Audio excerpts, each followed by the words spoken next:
பிதா சுதன் பரிசுத்த ஆவியின் பேராலே ஆமேன். ஆண்டவர் உங்களோடு இருப்பாராக, உம் ஆன்மாவோடும் இருப்பாராக. புனித லூக்கா எழுதிய பரிசுத்த நற்செய்தியில் இருந்து வாசகம். ஆண்டவரே உமக்கு மகிமை. அதிகாரம் 2 இறைவார்த்தை 10. வானதூதர் அவர்களிடம், அஞ்சாதீர்கள், இதோ எல்லா மக்களுக்கும் பெரும் மகிழ்ச்சியூட்டும் நற்செய்தியை உங்களுக்கு அறிவிக்கிறேன். கிறிஸ்துவின் வாழ்வு தரும் நற்செய்தி. கிறிஸ்துவே உமக்கு புகழ். கிறிஸ்துவுக்குள் பிரியமான அன்பு சகோதர சகோதரிகளே, நம் ஆண்டவராகிய இயேசு கிறிஸ்துவனுடைய பிறந்த நாளை கொண்டாட நீங்கள் அனைவரும் உங்களை தயாரித்துக் கொண்டு இருக்கின்றீர்கள். எனவே உங்களோடு இணைந்து ஆண்டவராகிய இயேசு கிறிஸ்துடைய பிறந்த நாளை கொண்டாடுவதிலே மகிழ்ச்சி கொள்கின்றேன். நானும் என்னை தயாரித்துக் கொண்டு இருக்கின்றேன். அந்த பாலன் இயேசுவை பார்ப்பதற்காக. அவர் இந்த உலகத்தில் கடந்து வந்த பொழுது மானிட குலமே மகிழ்ச்சி கொண்டது, விண்ணகமே மகிழ்ச்சி கொண்டது. அதிகாரத்தில் இருந்தவர்கள் மகிழ்ச்சி கொள்ளவில்லை. அவர்களுடைய அதிகாரம் பறிக்கப்பட்டு விடுமோ என்கின்ற ஒரு பயம் அவர்களுக்குள் இருந்தது.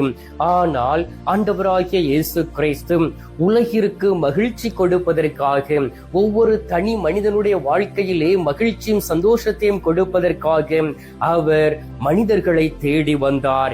எனவேதான் வான தூதர்கள் இடையர்களிடம் சொன்னார்கள், நீங்கள் அஞ்சாதீர்கள், இந்த உலகத்திற்கு மகிழ்ச்சியூட்டும் மாபெரும் நற்செய்தியை உங்களுக்கு அறிவிக்கிறேன் என்றும் ஆண்டவராகிய இயேசு கிறிஸ்துவினுடைய பிறந்ததை அவர்களுக்கு வெளிப்படுத்தினார்கள். அன்பார்ந்தவர்களே, விண்ணகமே மகிழ்ச்சி கொண்டது என்றால் மண்ணகமும் மகிழ்ச்சி கொள்ள வேண்டும். ஏனென்றால் இந்த உலகத்திலே ஆண்டவருடைய ஆத்துமாவை நாம் பெற்று இருக்கின்றோம். ஆண்டவருடைய உயிர் மூச்சு நம்மை வாழ்வித்துக் கொண்டு இருக்கின்றது. ஆனால் நம்முடைய சுய லாபத்திற்காக, சுயநலத்திற்காக கடவுளை விட்டு பிரிந்து அதிகாரத்திலும் பணத்திலும் உச்சத்திற்கு கடந்து சென்று சோதோம் கோமோராவை போல இந்த உலகத்திலே வீழ்ந்து அழிந்து கொண்டு இருக்கின்றோம்.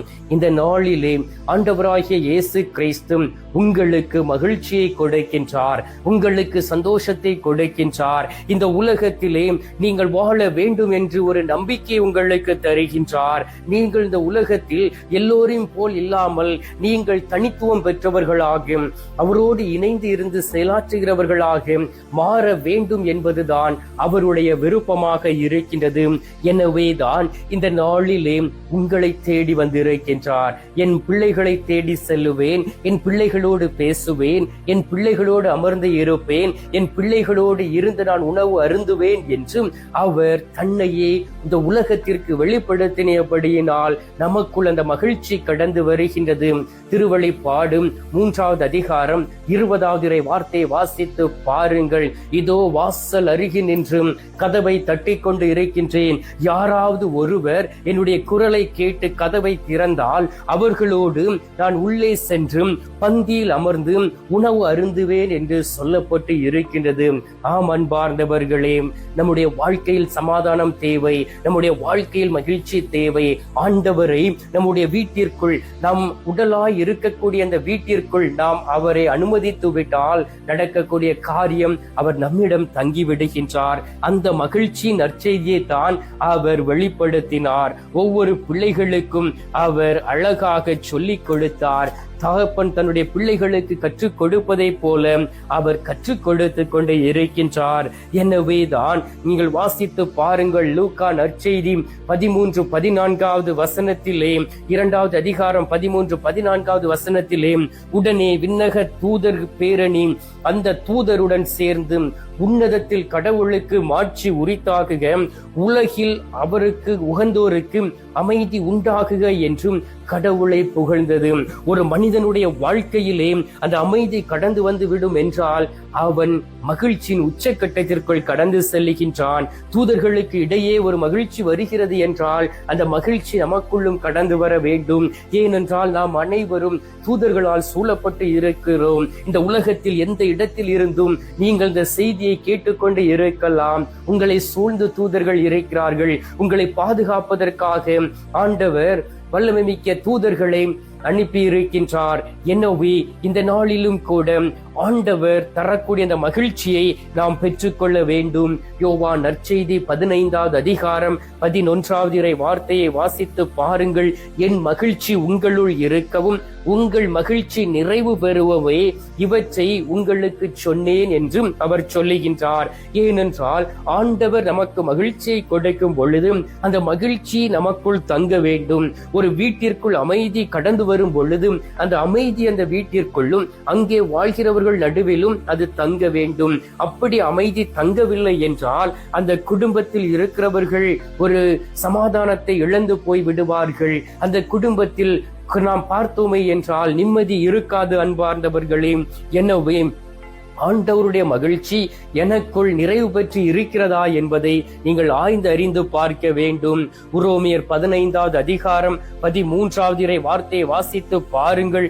அதில் மிகவும் அழகாக சொல்லப்பட்டு இருக்கின்றது. எதிர்நோக்கு தரும் கடவுள் நம்பிக்கையால் உண்டாகும் பெரும் மகிழ்ச்சியிலும் அமைதியாலும் உங்களை நிரப்புவாராக. பாருங்கள், எதிர்நோக்கில் நீங்கள் இருக்கிறீர்கள். நான் என் ஆண்டவரை எதிர்நோக்கி இருக்கின்றேன். அந்த 2வது வருகையின் போது அவரோடு நான் கடந்து வருவேன். அவர் என்னோடு கூட இருப்பார். நம்பிக்கையால் உண்டாகும் அந்த பெரும் மகிழ்ச்சியை நான் பெற்றுக்கொள்வேன், சொந்தமாக்கிக் கொள்வேன். அமைதியால் என் கடவுள் என்னை நிரப்புவார் என்கின்ற ஒரு தன்னம்பிக்கை உங்களுக்குள் கடந்து வர வேண்டும். அவ்வாறு வரும் பொழுது என்ன நடக்கிறது தெரியுமா? தூய ஆவியின் வல்லமையினால் நீங்கள் இன்னும் மிகுதியாக எதிர்நோக்குடன் வாழ அருள் புரிவாராக. அந்த பரிசுத்த ஆவியானவரும் உங்களிடம் வந்து தங்கிவிடுவார். அந்த பரிசுத்த ஆவியானவர் உங்களிடம் வந்து தங்கக்கூடிய வேளையிலே உங்களுள் ஒரு மகிழ்ச்சியும் சந்தோஷமும் கடந்து வரும். எனவே அந்த நம்பிக்கையை கொடுத்த கடவுளை கண்களுக்கு முன்பாக வைத்து நாம் நடக்க வேண்டும். அதற்கு தான் இந்த தயாரிப்பு. இந்த தயாரிக்கக்கூடிய நாட்களிலே உபவாசம் இருக்கலாம், ஏழை எளிய மக்களுக்கு உதவி செய்யலாம். அந்த உபவாசம் இருக்கக்கூடிய பணத்தை கொண்டு உதவி செய்ய வேண்டும். ஜெபத்தில் இருக்க வேண்டும். முக்கியமாக ஆண்டவரோடு இணைந்து இருக்க வேண்டும். அவ்வாறு நீங்கள் இருக்கும் பொழுதும் இருளில் இருந்த மக்கள் பேரொளியை கண்டது போல ஒரு மகிழ்ச்சி கடந்து வரும். எசையா தீர்க்கதரிசி புத்தகம் 9வது அதிகாரம் 3வது இறை வார்த்தையை வாசித்து பாருங்கள். ஆண்டவரே, இந்த இனத்தாரை பல்கி பெருக செய்தீர், அவர்கள் மகிழ்ச்சியை மிகுதிப்படுத்தினீர். அறுவடை நாளில் மகிழ்ச்சியுறுவதை போல் உம் திருமுன் அவர்கள் அகமகிழ்கின்றார்கள். பாருங்கள், ஆண்டவருடைய திருமுன் நாம் அகமகிழ வேண்டும். எப்பொழுதும் சோகத்தோடு போய் இருக்கக்கூடாது, சந்தோஷத்தோடு போய் இருக்க வேண்டும். ஆண்டவரை தேடி சென்ற நீங்கள், இதுவரை தேடி சென்ற நீங்கள் எப்படி அவருக்கு முன்பாக இருந்து இருக்கிறீர்கள்? சோக முகத்தோடவா, கண்ணீரோடவா, கவலையோடவா, அல்லது நீங்கள் பலத்தை இழந்து போய் வந்து இருந்திருக்கிறீர்களா? இந்த நாளிலே மகிழ்ச்சியோடு வாருங்கள். ஏனென்றால் உலகத்திற்கு அவர் மகிழ்ச்சி கொடுக்கின்றார். உலகத்தில் உள்ள மக்கள் ஒவ்வொருவரையும் சந்தித்தவர் மகிழ்ச்சியை கொடுத்திருக்கின்றார். அந்த மகிழ்ச்சி உங்களுக்குள் தங்கும், அந்த சமாதானம் உங்களுக்குள் தங்கும். ஏனென்றால் அவருடைய பெயர் சமாதானத்தின் அரசர் என்று சொல்லப்பட்டு இருக்கின்றது. அன்பார்ந்தவர்களே, திரு பாடல்கள் 16:11 சொல்லப்பட்டு இருக்கின்றதை போல கடவுளுடைய சன்னிதானத்திலே நிறைந்த மகிழ்ச்சி உள்ளது. ஆண்டவருடைய சமூகத்திலே மகிழ்ச்சி உண்டு. இயேசுவை தேடி போகக்கூடிய நீங்கள் அதே மகிழ்ச்சியை பெற்றுக்கொண்டு மகிழ்ச்சியோடும் சந்தோஷத்தோடும் வாழ உங்களுக்காக நான் இப்பொழுது ஜெபிக்கின்றேன். என்னோடு இணைந்து நீங்களும் இயேசுவை மகிமைப்படுத்துங்கள். எங்கள் பரலோக தந்தையே, இயேசு கிறிஸ்துவே, தூயனல் ஆவியே, தகப்பனே, இந்த அருமையான காலை பொழுதிற்காக உமக்கு நன்றி சொல்லி உம்மை துதித்துமை ஆராதிக்கிறேன் சுவாமி. ஆண்டவரே, இந்த உலகத்திற்கு மகிழ்ச்சி தருவதற்காக மானிட மகனாக நீர் பிறந்து வந்தீரே. ஆண்டவரே, இந்த மாட்டு தொட்டிலை தேர்ந்தெடுத்து அதில் நீர் பிறந்து ஏழ்மையின் உருவை எடுத்து வந்தீரே. இதோ உமது பிள்ளைகளாகிய நாங்கள் உம்மை தேடி வந்திருக்கின்றோம். ஆண்டவராகிய இயேசு கிறிஸ்துவே, உம்மிடம் இருக்கக்கூடிய அந்த மகிழ்ச்சியை ஒவ்வொரு பிள்ளைகளுக்கும் கொடுப்பீராக. பாவம் செய்திருந்தால் பாவ மன்னிப்பின் நிச்சயத்தை கொடுப்பீராக. பரிசுத்த வாழ்க்கை வாழ அவர்களை வழி நடத்துவீராக. உற்சாகத்தின் ஆவியை கொடுப்பீராக. உறுதி தரும் ஆவியை கொடுப்பீராக. பலவீனங்களை எடுத்து மாற்றிடுவீராக. என் ஆண்டவருக்கு உகந்த ஒரு வாழ்க்கை வாழ்ந்து என் ஆண்டவருடைய திட்டத்தை நிறைவேற்றக்கூடிய பிள்ளைகளாய் உருமாறிட வேண்டுமாய்மை நோக்கி செபிக்கிறேன் அப்பா. ஏனென்றால் மீது நம்பிக்கை வைத்திருக்கக்கூடிய பிள்ளைகளுடைய நம்பிக்கை வீணாகி போய்விடக் கூடாது தகப்பனே. தகப்பனே. அவர்களுக்கு சமாதானத்தையும் அமைதியும் மகிழ்ச்சியும் கொடும் அப்பா. இந்த நேரத்திலே நான் எல்லாவற்றையும் இழந்து விட்டேன். கணவரை இழந்து விட்டேன், மனைவியை இழந்து விட்டேன், பிள்ளைகளை இழந்து விட்டேன், அனாதையாக நிற்கின்றேன், எனக்கு யார் இருக்கிறார்கள் என்கின்ற மன வருத்தத்தோடு உம்மை தேடி வந்து ஜெபிக்கக்கூடிய ஒவ்வொரு பிள்ளைகளையும் ஒப்புக் கொடுக்கின்றேன். ஒவ்வொருவர் மீது மனம் இறங்குவீராக. உமது பரிசுத்த இரத்தம், மாசு மறுவற்ற இரத்தம் ஒவ்வொரு பிள்ளைகள் மீது ஊற்றப்படுவதாக. என் ஆண்டவருடைய அன்பு கரம் பிள்ளைகள் ஒவ்வொருவரையும் தாங்க வேண்டுமாயுமே நோக்கி ஜெபிக்கிறேன் அப்பா. ஏனென்றால் என் ஆண்டவரே, நீர் இருக்கக்கூடிய இடத்திலே மகிழ்ச்சி உண்டு, நீர் இருக்கக்கூடிய இடத்திலே முழுமையான நிறைவு உண்டு. அந்த மகிழ்ச்சி நற்செய்தியை நீர் எங்களுக்கு கொடுத்திருக்கின்றீர். நோய்வாய்ப்பட்டு இருக்கக்கூடிய பிள்ளைகளை தொடும் ஆண்டவரே, மருத்துவமனையில் சிகிச்சை பெற்றுக் கொண்டு இருக்கக்கூடிய பிள்ளைகளை தொட்டு அவர்களை குணமாக்கி ஆண்டவரே, யார் யாருக்கெல்லாம் குழந்தை பாக்கியம் இல்லையோ, அதற்காக மருத்துவ சிகிச்சை பெற்றுக்கொண்டு இருக்கிறார்களோ, அவர்களுடைய கற்பத்தின் கண்ணியை ஆசீர்வதிக்க வேண்டுமாயும் உம்மை நோக்கி செபிக்கிறேன் அப்பா. இந்த அருமையான காலை பொழுதிலே தகப்பனே, நீர் நம்மளுடைய ஜெபத்தை கேட்டிருப்பதற்காக உமக்கு நன்றி. ஜெபத்தை கேட்டு பதில் தந்திருப்பதற்காக உமக்கு ஸ்தோத்திரம், ஸ்தோத்திரம், ஸ்தோத்திரம். மீட்பெரும் இரட்சகருமான இயேசுவின் திருக்கரத்தில் ஒப்புக் கொடுத்து எங்கள் பாதுகாவலராம் புனித சூசையப்பர் வழியாக ஜெபிக்கின்றோம். அன்பு தந்தையே, ஆமீன்.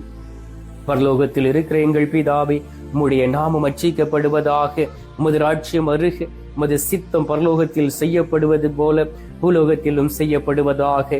எங்கள் அனுதின உணவை எங்களுக்கென்று அளித்தருளும். எங்களுக்கு தீமை செய்கிறவர்களை நாங்கள் பொறுப்பது போல எங்கள் பாவங்களை பொறுத்தருளும். எங்களை சோதனை விளைவிடாதையும் தீமையில் இருந்து எங்களை ரட்சித்தருளும். ஆமேன். அருள் இறைந்த மரியே வாழ்க, கர்த்தர் உடனே பெண்களுக்குள் ஆசீர்வதிக்கப்பட்டவள் நீரே. உம்முடைய திரு வயிற்றின் கனியாகிய இயேசும் ஆசீர்வதிக்கப்பட்டவரே. அச்சிஷ்ட மரியே, சர்வேசுடைய மாதாவே, பாவிகளா இருக்கிற எங்களுக்காக இப்பொழுதும் எங்கள் மரண நேரத்திலும் வேண்டிக் கொள்ளும். ஆமீன். பிதாவுக்கும் சுதனுக்கும் பரிசுத்த ஆவிக்கும் மகிமை உண்டாவதாக.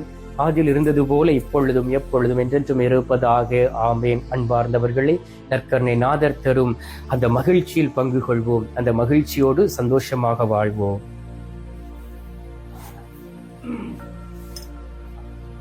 எல்லாம் வல்ல இறைவன் பிதா, சுதன், பரிசுத்த ஆவி உங்களை ஆசீர்வதிப்பாராக. ஆமேன்.